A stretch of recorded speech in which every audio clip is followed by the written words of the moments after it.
Okay, this is our first stop on the Dalton. We're headed that direction there. We came from, there's the group that came from up there.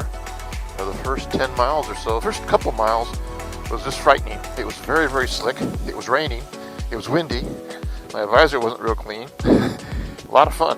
But then the road dried out a little bit. It got to be pretty nice. We're averaging about 35 to 45 miles an hour. Take a little rest stop here. This is what the Dalton looks like. This is the terrain we're riding in. You can see how it's kind of dirt up there. And there's sections of pavement too. And then it goes to dirt, and sections of pavement, and then dirt. More later. Okay, so here we are, a few miles after the last rest stop. It's raining again, but the road is pretty smooth. You have to be careful. You stay in the dry track, and you're okay.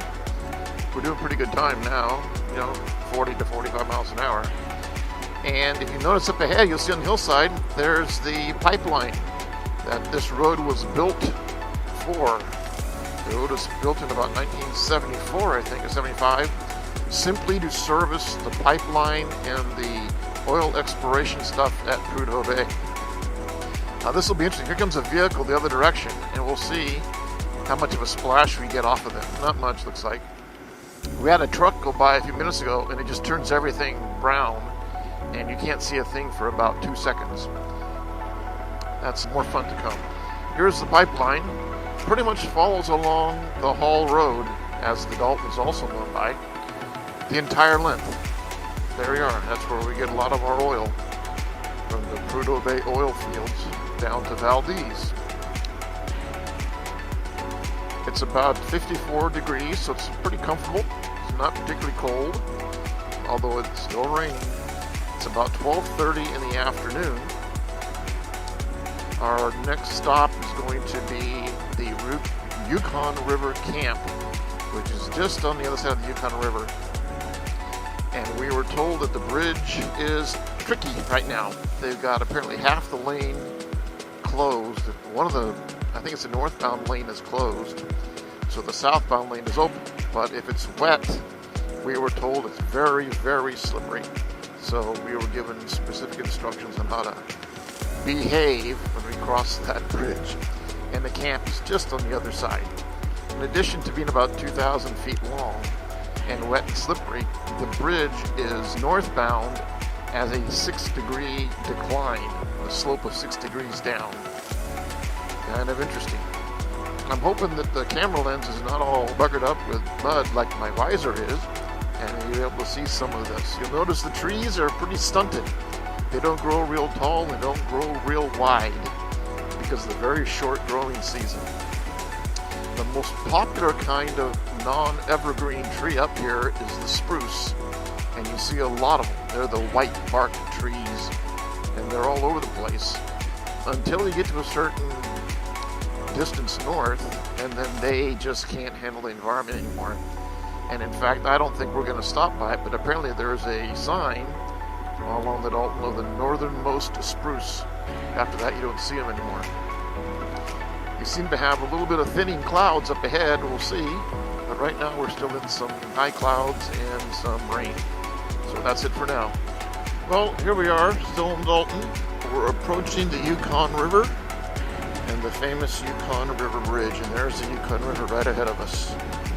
It's still raining on and off. The roads have dried out considerably. We made some pretty good time. So the Yukon River Bridge is an interesting bridge. We're going to find out in about 2 or 3 miles how interesting it really is. Until then, enjoy the scenery.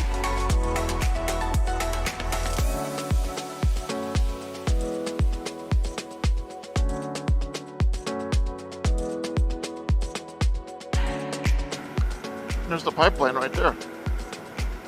Our left. The pipeline goes essentially underneath the Yukon River Bridge. It's how it crosses the Yukon. And as such, you cannot stop on the bridge. If you do, I've heard that they have a loudspeaker system. They tell you to move along. We've had very, very little road construction so far. As I say that, here's a flagman sign. Couple places, some minor repair, but nothing really major work on the road. It's in amazingly good shape. Yesterday at lunchtime, a local told us that the road was in pretty good shape because there hadn't been a lot of traffic with tourists and so forth this year. So it's supposed to be in pretty good shape, and it pretty much has. When it wasn't raining, it's been pretty nice. The sign, Arctic Circle, 60 miles. We'll hit that after lunch.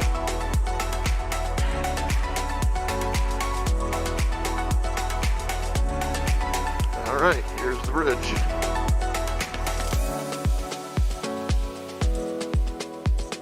.6% downhill grade. You really can't tell, but it's quite a steep downhill here. However, the roadbed, although it's wood, appears to be nice and dry, so it doesn't seem slick at all. And we're headed right down to that camp across the river there for lunch. Little pause there on my description because it got a little wiggly on me.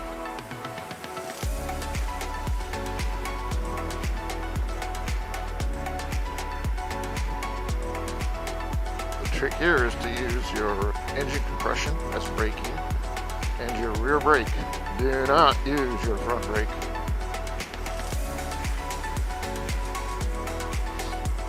Here we are, the Yukon and the pipeline.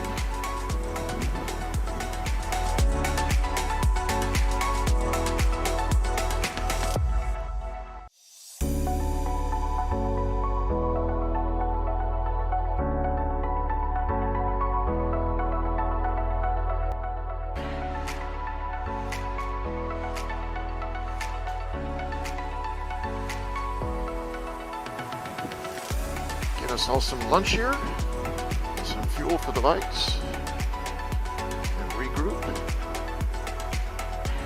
and rest, do some bench tracing, swap some stories about the ride this morning.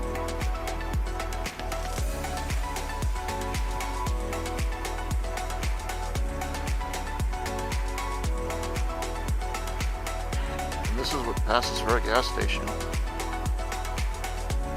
Yukon